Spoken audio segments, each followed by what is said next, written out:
Prayer is entering into the presence. And the reason that you say Allahu Akbar is you are pushing this world away from you and putting it behind you, and you are entering into a state of presence with your Lord. You begin, Alhamdulillahi Rabbil Alameen. Praise be to the Lord of the worlds, the merciful, the compassionate. Ar-Rahman Ar-Rahim, Maliki Yawmiddin, the sovereign of the day of judgment, or the master of the day of judgment. And then you speak directly. This is in Arabic called iltifat, where you move from a third person tense, what they call khitab al-ghaib, to khitab al-hadir, where you move from speaking to somebody who's absent to speaking to somebody who's present. Iyaka na'budu, to you alone we worship. Iyaka nasta'in, to you alone we seek help. This is what the Fatiha is. It's to enter into the presence of your Lord. It's not just to go through these motions, this perfunctory act that you have to do 5 times a day. That this is about coming to intimate discourse with your Lord. And then you speak to your Prophet directly. Assalamu alayka ayyuhan nabi. Peace be upon you. That's not salamu alayhi, assalamu alayka, because you understand that there is a spiritual presence. The Prophet ﷺ said, "Tu'radu alayya a'malukum." I see your actions. This is a sahih hadith in Al-Bazar. I see your actions in the grave.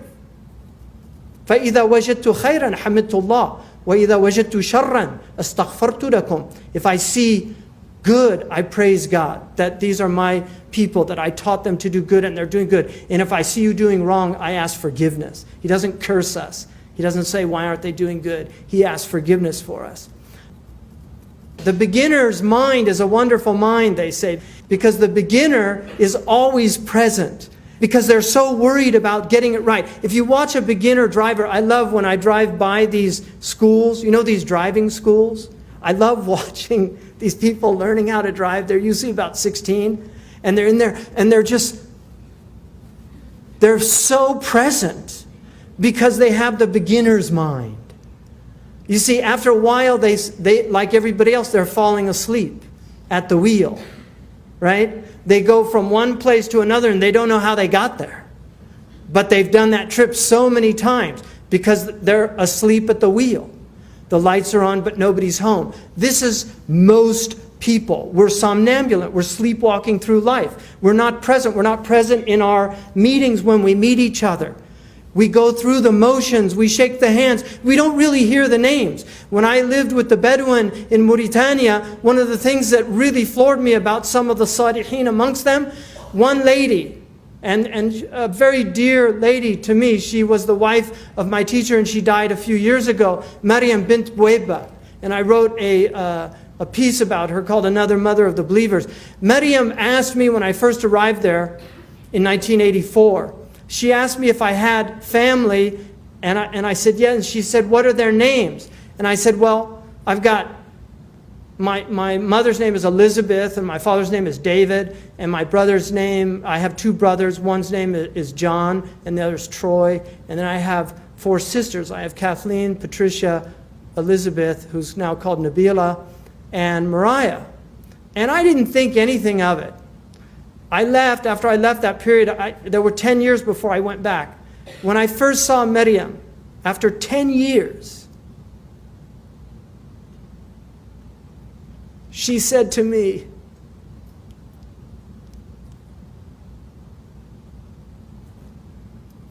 "Kaifa David? Kaifa Elizabeth? Kaifa John? Kaifa Troy? Kaifa Mariah, Patricia," and she named all of my family. And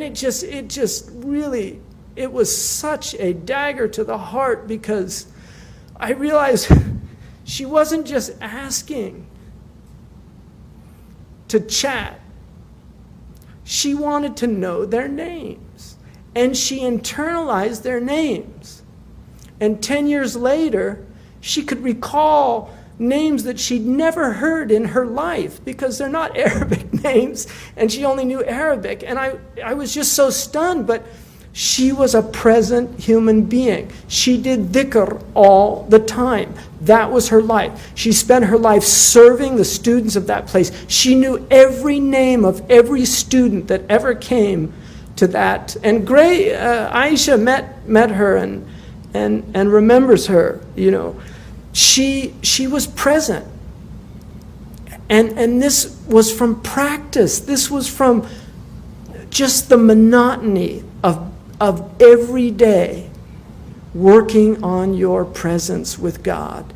Because when you're present with God, you're present with the creation of God. You start noticing things like the wind in the trees. You start noticing the subtleties of everything that's around us. It becomes real.